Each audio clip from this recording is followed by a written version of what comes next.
Hello friends, तो आपने तुरई की रेसिपी बहुत बार बनाई होगी, लेकिन आज मैं बहुत ही अलग तरीके से, बहुत ही स्पेशल और बहुत ही मजेदार बनाने वाली हूँ। तो चलिए इस रेसिपी को शुरू करते हैं। तो यहाँ पर देखिए मैंने तुरई ली है, 4 पीस मीडियम साइज के हैं। तो इसे अच्छे से पहले वॉश करके छील लीजिएगा। अब यहाँ पर देखिए मैंने ग्रेटर का यूज किया है, तो बिल्कुल बारीक साइड से आप इसे अच्छे से ग्रेट कर लीजिएगा। ठीक है, तो चलिए सभी पीसेस को आप यहाँ पर ग्रेट कर लीजिए। तो आप जितने पीस भी बनाना चाहते हैं, जितने भी ना, तो सभी को आप इसी तरीके से पहले आप ग्रेट कर लीजिएगा। तो चलिए सभी को इसी तरीके से मैंने ग्रेट कर लिया है। तो यहाँ पर देख सकते हैं कि इसे मैंने ग्रेट कर लिया है। तो चलिए अब हम क्या करते हैं कि अब थोड़ा सा हम इसके लिए मसाला तैयार कर लेते हैं। इसे रखते हैं साइड पे। अब मिक्सर जार ले लीजिएगा एक, और यहाँ पर देख सकते हैं कि मैंने कुछ मसाले यहाँ पर ली है। तो यहाँ पर देखिए एक प्याज है मीडियम साइज की, एक टमाटर मैंने ली है, 2 से 3 पीस हरी मिर्च है, और यहाँ पे सरसों के दाने मैंने आधे चम्मच ली है। आप यहाँ पर लहसन का भी यूज कर सकते हैं। आप लहसन 6 से 7 पीस कलियां ले सकते हैं, लेकिन मैंने यहाँ पर पेस्ट का यूज किया है। तो मेरा पेस्ट जो है बिल्कुल बना हुआ है। तो इसे हम मिक्सर जार में डाल देंगे और इसे हमें दरदरा सा पेस्ट बनाना है। ठीक है, इसका फाइन पेस्ट हमें तैयार नहीं करना है। ठीक है, चलिए बिना पानी आप इसका अच्छा सा एक दरदरा सा पेस्ट तैयार कर लीजिएगा। इसे अब रखते हैं साइड में। अब यहाँ पे देखिए तुरई ले लेते हैं। अब ये ग्रेट किया हुआ जो है, तो इसके पानी को हमें निकालना है। तो इसके पानी को इस तरीके से आप हाथों से प्रेस करके भी निकाल सकते हैं, नहीं तो कोई ऐसा रुमाल हो, किचन टॉवल हो, या कोई ऐसा भी सूती कपड़ा हो, आप उस पे डाल करके अच्छे से निचोड़ करके पानी बिल्कुल निकाल सकते हैं। तो सभी जितने भी आपको बनाने हो ना तुरई, तो आप इसी तरीके से छिलकर ग्रेट करके ले लीजिएगा, और यहाँ पर इस तरीके से पानी को बिल्कुल निकाल लीजिएगा निचोड़ करके। तो यहाँ पर देख सकते हैं फ्रेंड्स कि यहाँ पर मैंने बिल्कुल निचोड़ करके इसका पानी निकाल लिया है। तो अब यहाँ पर मैं आपको पानी भी दिखा दूंगी कि कितना पानी इसका निकला है। तो यहाँ पर देखिए इस तरीके से, यहाँ पर देखिए कितना सारा पानी निकल गया ना, बिल्कुल गाढ़ी सी हो रही है। तो चलिए हम इसे रखते हैं साइड में। अब हम इस ग्रेट किया हुआ जो तुरई है ना, तो इसमें हम अब कुछ मसाले डाल देंगे। तो यहाँ पर सबसे पहले थोड़ा सा यहाँ पर डाल देते हैं लहसुन का पेस्ट। अब इसके साथ ही में जाएगी मसाले। तो थोड़ा थोड़ा हमें यहाँ पर डालना है। तो थोड़ा सा मिर्च पाउडर डाल दीजिए, थोड़ा सा हल्दी पाउडर डाल दीजिए, थोड़ा सा जीरा पाउडर भी डाल दीजिए, और थोड़ा जाएगा धनिया पाउडर। एक चीज का बिल्कुल ध्यान रखना है कि नमक हमें इस टाइम पे नहीं डालना है। नमक का यूज हम बाद में करने वाले हैं। तो चलिए अब इसकी बाइंडिंग के लिए हमें यहाँ पर बेसन का यूज करना है। तो बेसन यहाँ पर बिल्कुल कच्चा ही बेसन है ये। तो यहाँ बेसन मैंने 3 चम्मच यूज किया है। अगर आपकी बाइंडिंग में थोड़ी सी बेसन की जरूरत और पड़े तो आप यहाँ पर 1 से 2 चम्मच एडजस्ट कर सकते हैं, ऐसी बात नहीं है। तो चलिए हम सब सारी चीजों को अच्छे से हम पहले मिक्स कर लेते हैं। अगर जरूरत पड़ी तो आप 1 से 2 चम्मच यहाँ पर और भी यूज कर लीजिएगा। तो इस तरीके से चम्मच को प्रेस कीजिए और इस तरीके से मिक्स कर लीजिएगा।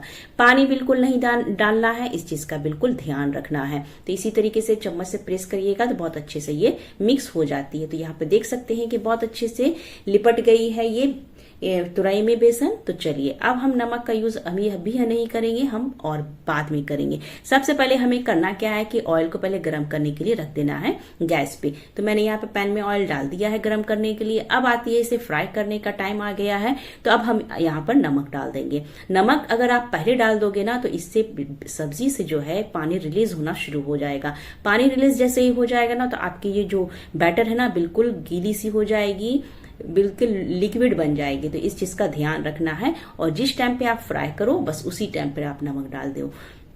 तो छोटे छोटे पीस हमें इस तरीके से उठाने हैं और ऑयल में डीप कर लेने हैं। तो हाथ से बहुत आसानी से हो जाते हैं। अगर आप हाथ लगाना नहीं चाहते हैं तो आप चम्मच से अनइवन शेप में भी डाल सकते हैं। यहाँ पर शेप की कोई जरूरत नहीं है कि गोल ही में हो बनना है, बस अपने हिसाब से जैसा आपको पसंद हो आप यहाँ पर डाल दीजिए। तो मैंने सभी जितने भी बैटर थे हमारे एक बैच में यहाँ पर मैंने डाल दिया। तो ये देखिए प्याला बिल्कुल खाली हो गया, डब्बा खाली है ना। तो चलिए अब हम कुछ सेकंड इसी तरीके से पकने देंगे, उसके बाद इसे हम फ्लिप करेंगे।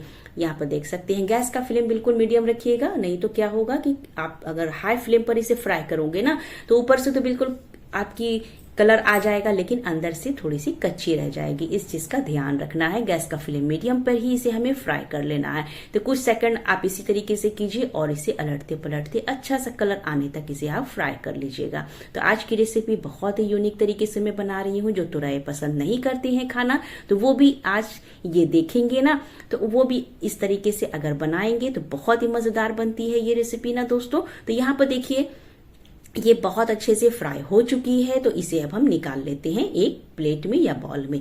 तो चलिए अब हम इसे रखते हैं साइड में। अब यहाँ पर देखिए मैंने गैस पे एक कढ़ाई रख ली है। आप चाहे तो पैन में भी बना सकते हैं, आपकी मर्जी। तो यहाँ पर ना ऑयल डाल दीजिए 2 से 3 चम्मच, अच्छे से पहले गर्म कर लीजिएगा। तो आधा चम्मच यहाँ पर जीरा डाल दीजिए और आधा चम्मच सरसों यानी कि राई के दाने, और 1 से 2 पिंच यहाँ पर हींग डाल दीजिए। हींग डाइजेशन के लिए बहुत बेहतरीन चीज है और इससे टेस्ट भी अच्छा आता है। तो सबसे पहले इसे अच्छे से तड़क जाने दीजिएगा सरसों को। उसके बाद यहाँ पर देखिए प्याज और टमाटर, हरी मिर्च का जो मैंने दरदरा सा पेस्ट बनाया है ना, यहाँ पर डाल देना। तो देखिए कितनी धुआं निकल रहे हैं ना, बिल्कुल ऑयल जो है बिल्कुल गर्म हो चुका था। हाई फ्लेम पर मैंने इसे गर्म किया।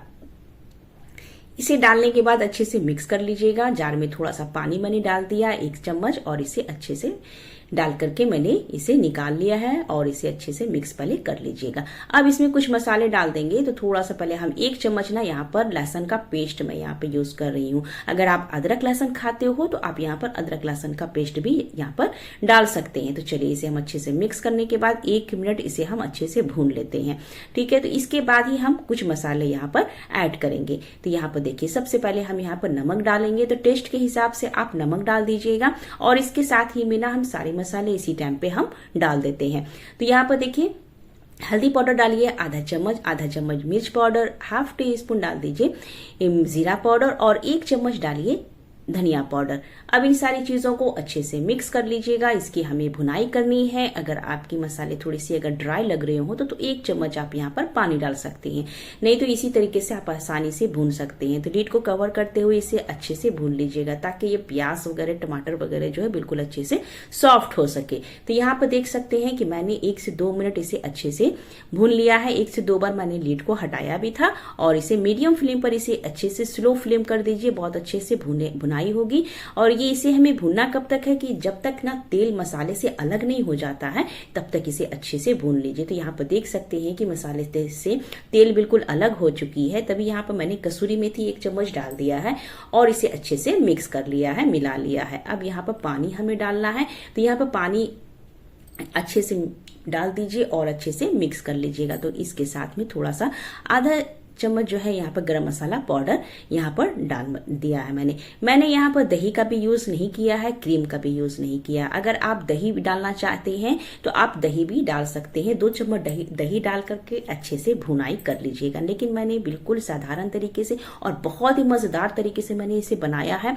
तो चलिए इसी टाइम पर हम ना धनिया पत्ती भी डाल देते हैं और इसे अच्छे से मिक्स कर लेते हैं। तो आज की रेसिपी कैसी लगी फ्रेंड्स, आप मुझे कमेंट्स में जरूर से बताइएगा, और अच्छी लगी तो प्लीज लाइक जरूर से कर दीजिए और चैनल को सब्सक्राइब करना ना भूलिएगा। और इस रेसिपी को ज्यादा से ज्यादा शेयर भी कीजिए अपने दोस्तों में, अपने फैमिली में। तो ये जो पकौड़े जो बने हैं ना तुरई के, आप इसी तरीके से टी टाइम पे आप खा सकते हैं। और यहाँ पर इस तरीके से आप ग्रेवी में इसे डाल करके 5 मिनट बिल्कुल लो फ्लेम पर इसे आप पकने दीजिएगा। उसके बाद ये ग्रेवी भी बहुत अच्छे से जब ठंडी हो जाएगी ना तो बहुत थिक हो जाती है, खाने में बेहद ही टेस्टी लगती है। तो यहाँ पर देखिए इसका कलर कितना फाइन आया है। और ग्रेवी जो है आप जो है अपने हिसाब से रख सकते हैं। अगर लटपटी रखना चाहते हैं तो रख सकते हैं, और अगर आपकी लिक्विड चाहते हैं तो थोड़ा सा पानी डाल दीजिए। तो यहाँ पर देखिए मैं यहाँ पर बिल्कुल इस तरीके से मैं रख रही हूँ। तो इसे आप रोटी पराठे चावल किसी भी चीज के साथ आप खाएंगे, बहुत मजे लगेंगे।